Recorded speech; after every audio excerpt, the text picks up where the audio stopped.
Hello, good morning, my dear students of class 9. Today we are starting our online classes of English. Because of the very cold weather and according to government guideline, we are unable to open the school. So we are again get back in our online classes. Today we are going to start our chapter number 8 from your Beehive book, page number 99, Reach for the Top part 1. आज हम लोग आप लोग के beehive book के chapter number 8 reach for the top पढ़ेंगे, जो beehive book के पेज नंबर 99 में है। इससे पहले हम लोग स्कूल क्लासरूम में legend of the Northland complete किए थे, उसका समरी लिखे थे क्लास में, और पीडीएफ में क्वेश्चन आंसर भी आपको भेजा गया था। सर मैं उम्मीद करूंगी आप लोग का कॉपी ऑलमोस्ट कंप्लीटेड है। ये जो चैप्टर आज हम लोग शुरुआत करने जा रहे हैं, ये चैप्टर कंप्लीट होने के बाद हम पीडीएफ आपको भेजेंगे। उसके बाद ऑनलाइन से ही फिलहाल जब तक स्कूल ओपन नहीं होता है, हम आपको ग्रुप पे नोटिस देंगे, आप लोग आके स्कूल में कॉपी सबमिट करिएगा, क्योंकि कॉपी चेकिंग होता रहेगा। ठीक है, so let's start the chapter number 8 reach for the top. Before starting the chapter, I want to clarify about the chapters. ये chapter basically 2 part में divided है। One is Santosh Yadav and second is Maria Sharapova. हम लोग Maria Sharapova का नाम तो सभी जानते हैं, क्योंकि बहुत बड़ा टेनिस प्लेयर है मारिया शारापोवा।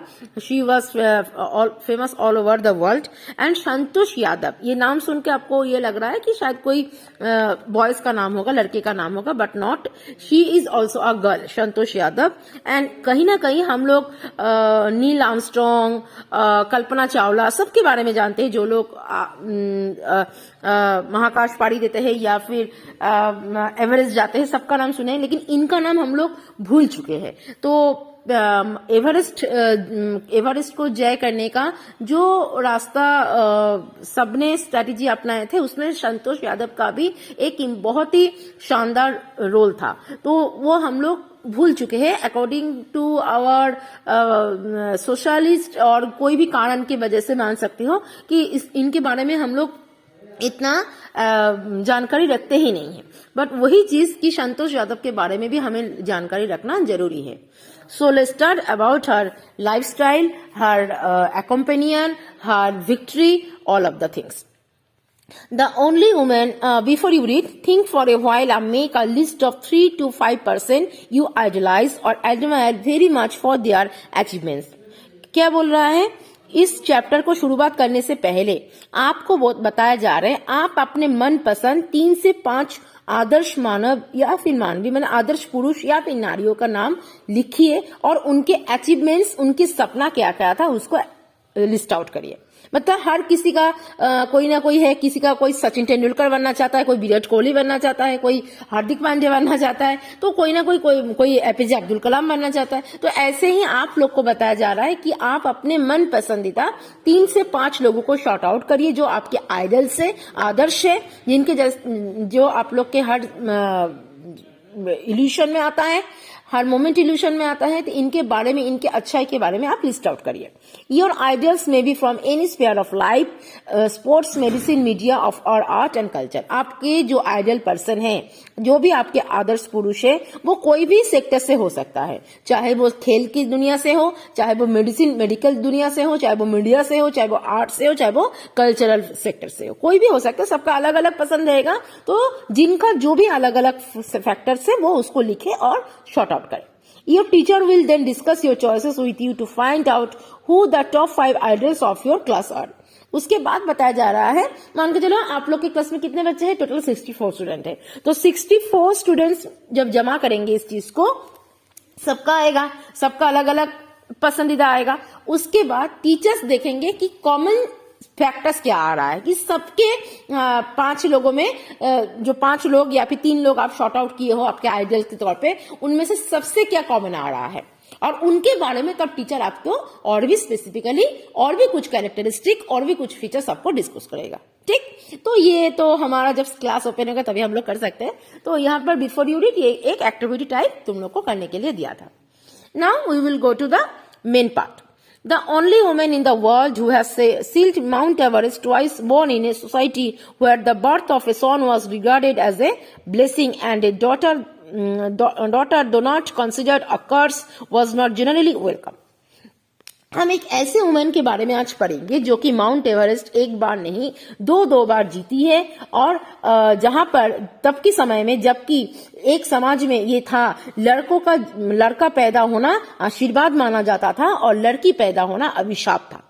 लड़कों का जन्म होना मतलब उसको स्वागतम किया जाता था और लड़कियों को दूर कर दिया जाता था। हम लोग बहुत जानते हैं, आज भी 21वीं शताब्दी पे खड़े होकर आज भी कुछ कुछ राज्य में ऐसा होता है, इंडिया में ही कुछ कुछ राज्य में ऐसा होता है कि माँ के कोख में लड़की है ये बात जानकारी करने से सेक्स डिटरमिनेशन करने पे उसको मार दिया जाता है माँ के ही कोख में, कि अगर पता चले कि माँ के कोख में लड़की है। तो ये चीज एक समय तो और भी ज्यादा था। तो इसी समय की कहानी है जबकि संतोष यादव के बारे में आज हम लोग पढ़ेंगे। When her mother was expecting Santosh, a traveling holy man giving her his blessing, assumed that she wanted a son. संतोष की मम्मी, जब संतोष के पैदा होने की टाइम आई तब संतोष की मम्मी भी यही सोचा था कि उसको एक बेटा हो। क्या सोचा था? बेटा हो। Assumed that she wanted a son, but to everyone's surprise, the unborn child's grandmother, who was standing close by, told him that they did not want a son. एक मैंने ये कहानी बता रहा है, जब संतोष की मम्मी कंसेप्टिंग थे, मतलब जब उनके कोख में बच्चा था, तो एक हॉली मैन, एक साधु उनके घर जाते हैं। जब साधु जाते हैं तो संतोष की मम्मी को पूछते हैं कि तुम्हें क्या चाहिए, बेटा चाहिए कि बेटी चाहिए? तो संतोष की मम्मी नो डाउटली क्या बोलती है कि मुझे बेटा चाहिए, माँ बोलती है।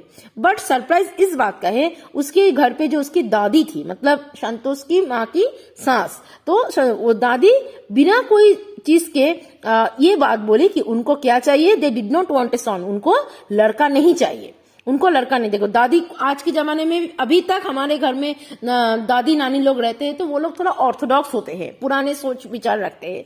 तो लेकिन संतोष की जो दादी थी वो ये सोच विचार नहीं रखे थे। जब वो साधु ये सवाल पूछा था संतोष की मम्मी को कि आपको क्या चाहिए, लड़का या लड़की, तो संतोष की मम्मी बोली थी कि हाँ मुझे लड़का चाहिए।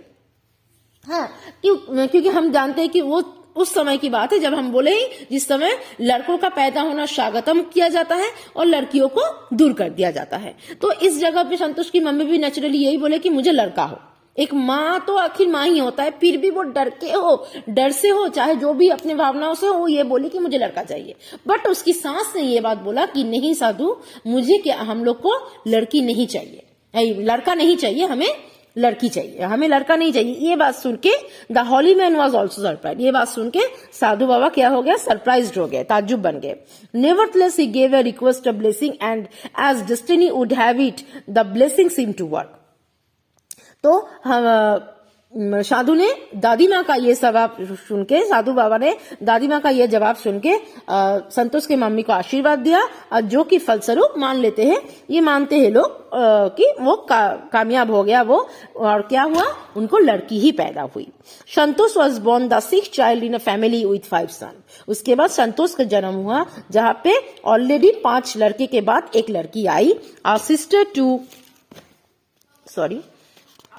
टू 5 ब्रदर्स, एक बहन जो कि 5 भाइयों का था, मतलब 5 भाई के बाद एक बहन हुई जिसका नाम हुआ Santosh. She was born in the small village of Joniyawas of Rewari district in Haryana. कहाँ पे पैदा हुए थे? ये बहुत इंपॉर्टेंट लाइन है, अंडरलाइन करिए। Birth place of Santosh, Joniyawas of Rewari district in Haryana. तो राज्य क्या है? हरियाणा, डिस्ट्रिक्ट क्या है? रेवाड़ी, और विलेज का नाम है जोनियावास। यहाँ पे पैदा हुई थी कौन? संतोष।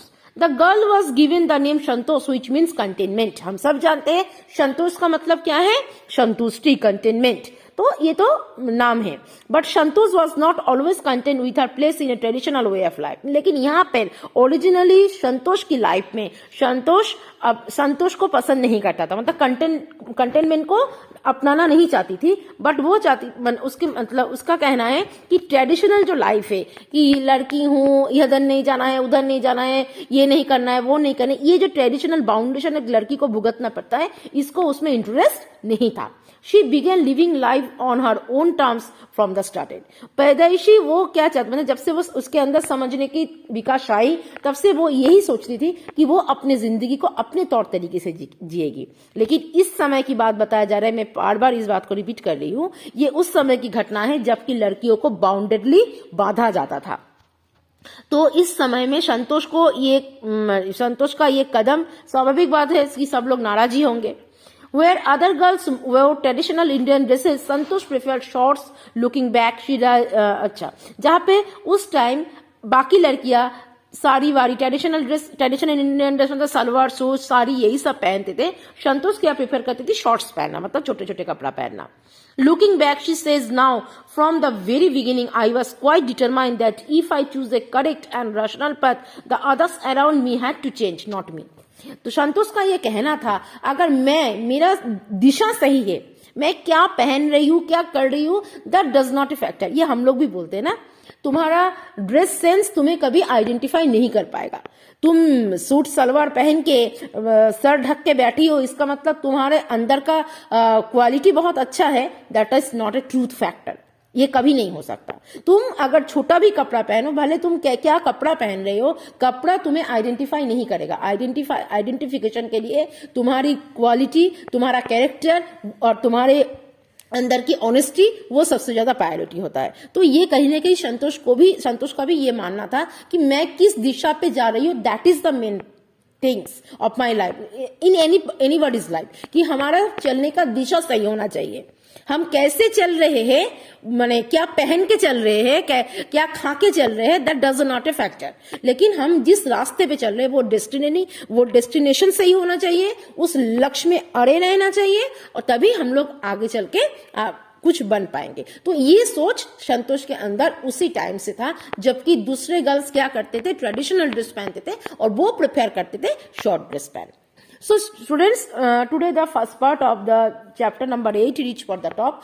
आज इतना ही, जितना तक मैंने पढ़ाया आप लोग को. I request you to people, please read this passage at your home. आप घर पे हो, आप घर पे बैठ के इसको रीडिंग करिए, जहां तक मैं पढ़ाई उसको सुनिए, उसके बाद उसको रिपीट बैक रीडिंग करिए.